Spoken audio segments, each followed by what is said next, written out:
আসসালামু আলাইকুম বন্ধুরা। 4/5/2025 তারিখ রাতে নতুন একটি ট্রিপের উদ্দেশ্য নিয়ে কোম্পানি থেকে বের হয়ে আসছিলাম, কিন্তু রাতে ভিডিও তৈরি করতে পারিনি। তো আমি এই মুহূর্তে আছি যশোর। সকাল হয়ে গেছে যশোর আসতে আসতে। আমার লোড শেষ করে বের হতে অনেক রাত হয়ে গিয়েছিল। রাত্রের বেলা ভিডিওটা আসলে ক্লিয়ার হয় না, সেই জন্য রাত্রে ভিডিও করিনি। তো এই ট্রিপে আমাকে সর্বমোট 4টি আনলোড পয়েন্টে আনলোড করতে হবে। 4টি আনলোড পয়েন্টের প্রথম আনলোড পয়েন্ট দিনাজপুর, সবগুলাই এক হিসাবে শেষ প্রান্তে। দ্বিতীয় আনলোড পয়েন্ট ঠাকুরগাঁ পীরগঞ্জ, তৃতীয় নম্বর আনলোড পয়েন্ট রংপুর ছিওবাজার এবং চতুর্থ নম্বর আনলোড পয়েন্ট কুড়িগ্রাম পার হয়ে পাটেশ্বরী বাজার। তো এই 4টি আনলোড পয়েন্টে আনলোড করার উদ্দেশ্য নিয়ে অলরেডি রওনা হয়ে পড়লাম। সবাই আমার জন্য দোয়া রাখবেন, এই ট্রিপটি যেন ভালোভাবে ঘুরে আসতে পারি। ইতিমধ্যে যশোর শহর পার হলাম। পার হওয়ার পর গাড়িটা একটু চেক করার জন্য সাইডে পার্কিং করলাম। গাড়ির টায়ারে অনেক সময় এরকম পাথর ঢুকে থাকে। তো এই পাথরগুলা বেশি দীর্ঘ সময় যদি ঢুকে থাকে তাহলে চাকা পাঞ্চার হয়ে যায়।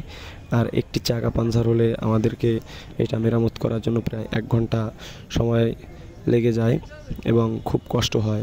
সেই জন্য গাড়ির চাকাগুলা একটু চেক করে নিলাম এবং মাঝে মধ্যে আমরা এগুলা 100 কিলো 150 কিলো যাওয়ার পর চেক করি। আর যে সকল ড্রাইভার ভাইয়েরা লং রোডে গাড়ি চালান তারা অবশ্যই গাড়ির টায়ার এবং গাড়ি কিছু দূর যাওয়ার পর চেক করে নেবেন, যে কোনো সমস্যা হতে পারে। এরপর চলে আসলাম ঝিনাইদহ পার হওয়ার পর দেখতে পাচ্ছি হাইওয়ে রোডের মধ্যে একটি ট্রাক, খোলা ট্রাক খুবই মর্মান্তিকভাবে অ্যাক্সিডেন্ট করছে।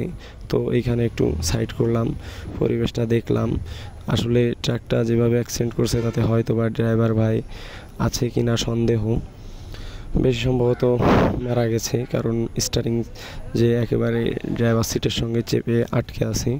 তো যাই হোক, আমরা যে সকল ড্রাইভার ভাইয়েরা লং রোডে গাড়ি চালাই, রাত জেগে গাড়ি চালাই, তারা অবশ্যই ঘুম আসলে ঘুমিয়ে নিব এবং সচেতনতার সাথে গাড়ি চালানোর চেষ্টা করব। রোডে পারাপারি ওভারটেক করতে হলে খুব হিসাব করে করবেন, পারাপারি না করতে পারতে কেউ করবেন না। এরপর চলে আসছি কুষ্টিয়া বাইপাসে। তো এটা হলো কুষ্টিয়া বাইপাস টার্নিংটা নিয়ে আবার একটু সাইড করলাম চা খাওয়ার জন্য। আর তাছাড়া দিনের বেলা প্রচণ্ড গরম পড়তেছে। গরমের পরিমাণটা বেশি হওয়ার কারণে হাইওয়ে রোডগুলোতে পিচগুলা গলে যাচ্ছে, আর পিচ গলে গেলে টায়ার গরম হয়ে যায়। আর ওই গলন্ত পিচ যখন টায়ারে লেগে যায় তখন আগুনের তাপমাত্রার মতো তাপ দিতে থাকে, আর সেই ক্ষেত্রে যে কোনো মুহূর্তে আমাদের ট্রাকের টায়ার বাস্ট হয়ে যেতে পারে। তো সেই জন্য আমরা যখন তাপমাত্রা বেড়ে যাবে রোডে বা দিনের বেলা গরমের দিন, এখন আমরা নিরাপদ স্থানে গাড়ি পার্কিং করে কিছুক্ষণ পর চাকাটা ঠান্ডা করে নিব। তাতে হয়তো বা আমাদের গাড়ির টায়ারটা বেশি ভালো সার্ভিস দিবে। যাই হোক, এইখান থেকে চা খাওয়া শেষ করে আবারও রওনা হয়ে পড়লাম।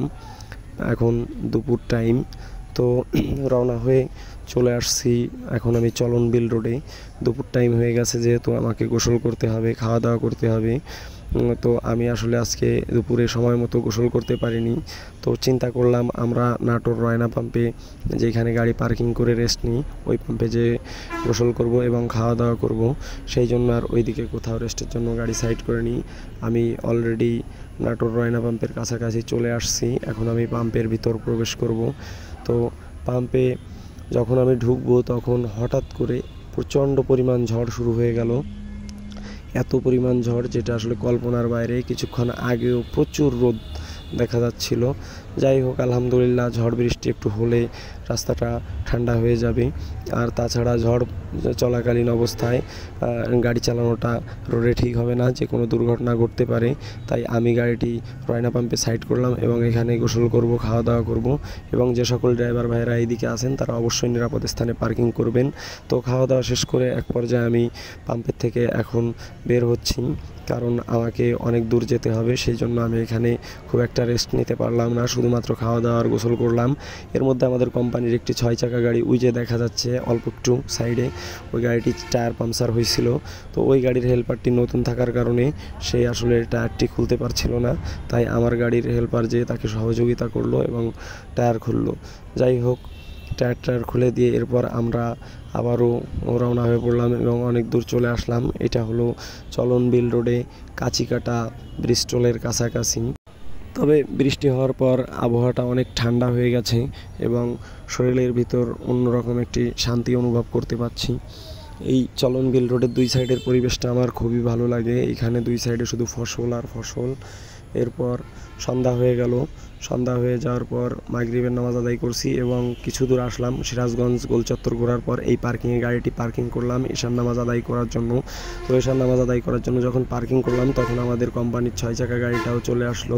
দুইজন একসঙ্গে চা খেলাম। নামাজ আদায় করা শেষ হলে চা খেয়ে তারপর আবারও রওনা হয়ে পড়লাম। কিন্তু রাত্রে আর ভিডিও তৈরি করতে পারিনি, কারণ রাত্রে ভিডিও ভালো আসে না, অন্ধকার ছিল। এরপর সকালবেলা এক পয়েন্টে আনলোড শেষ করে ফেলছি অলরেডি, কিন্তু এই পয়েন্টটিতে প্রথম পয়েন্টে আমি ভিডিওটি তৈরি করতে পারিনি, কারণ প্রচণ্ড পরিমাণ বৃষ্টি হচ্ছিল এবং সকালবেলা আবহাওয়াটা একটু খারাপ ছিল।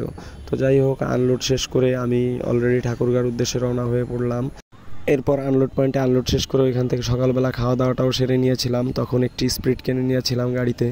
তো স্প্রিটটি খাওয়ার সময় হয়নি ওই সময়, তাই এখন বসে বসে খাচ্ছি আর সময় পার করতেছি। এরপর চলে আসছি দিনাজপুর শহরের কাছাকাছি। তো এটা হলো দিনাজপুর শহরের আগে, ফুলবাড়িয়া পার হওয়ার পর দুই সাইডে যা দেখতে পাচ্ছেন সবই ধানের চাষ। আসলে এই জায়গাটার পরিবেশটা এত মনোমুগ্ধকর একটি পরিবেশ, আপনারা সরাসরি নিজে চোখে না দেখলে বুঝতে পারবেন না। আমার এই জায়গাটা খুবই ভালো লাগে এবং এই জায়গাটা বছরের প্রায় 12 মাসের প্রায় 10 মাসই ধান চাষ হয়। সর্বোচ্চ গেলে 2 মাস হয়তো জমি অনাবাদি ফেলা থাকতে পারে, কিন্তু প্রচুর পরিমাণ ধানের ফলন হয়। এরপর দিনাজপুর শহর পার হওয়ার পর দেখতে পেলাম একটি গাড়ি অ্যাক্সিডেন্ট করে পড়ে আছে এবং এই যে ট্রাকটি অ্যাক্সিডেন্ট করছে এই ট্রাকটিতে ড্রাইভার মারা গেছে, এছাড়াও আরও 7 জন লোক মারা গেছে। এইখানে যারা ছিল ওনাদের কাছে আমি শুনতে পেলাম।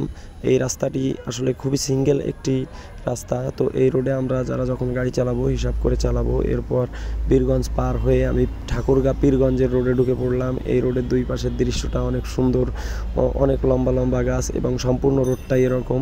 এই রোডটা যদিও গ্রামের মধ্যে রোড, এই রোডে গাড়ির চাপ অনেকটা কম থাকে, কিন্তু পরিবেশটা সবসময় খুব ভালো থাকে। এরপর কিছু দূর আসলাম, আসার পর আবার গাড়িটা একটু চেকমেক করার জন্য সাইড করলাম।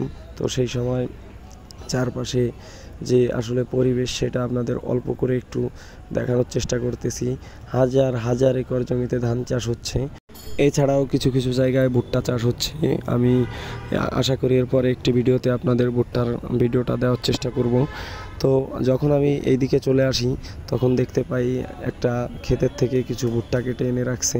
তো এটা আমার খুবই ভালো লাগছে, তো সেই জন্য এখানে এই ভিডিওটি নিলাম। তো এনাদের কাছ থেকে বলে আমরা একটা কাঁচা ভুট্টা গাড়িতে নিয়েও গেলাম, বেশ ভালোই লাগতেছে। কিন্তু আজকে আসলে ওইভাবে ভুট্টার ভিডিওটা পরিপূর্ণভাবে দিতে পারতেছি না। এর পরবর্তীতে একটি ভিডিওতে আশা করি চেষ্টা করব আপনাদেরকে সম্পূর্ণ ভুট্টার সম্পর্কে বিষয়গুলো দেখানোর। এরপর চলে আসলাম আমি অ্যাডভান্স এলপিজিতে, আমার 2 নম্বর আনলোড পয়েন্ট। তো আলহামদুলিল্লাহ এখানে 3টার দিকে আসছি। আজকে পাম্পের পরিবেশটা খুব একটা ভালো মনে হচ্ছে না।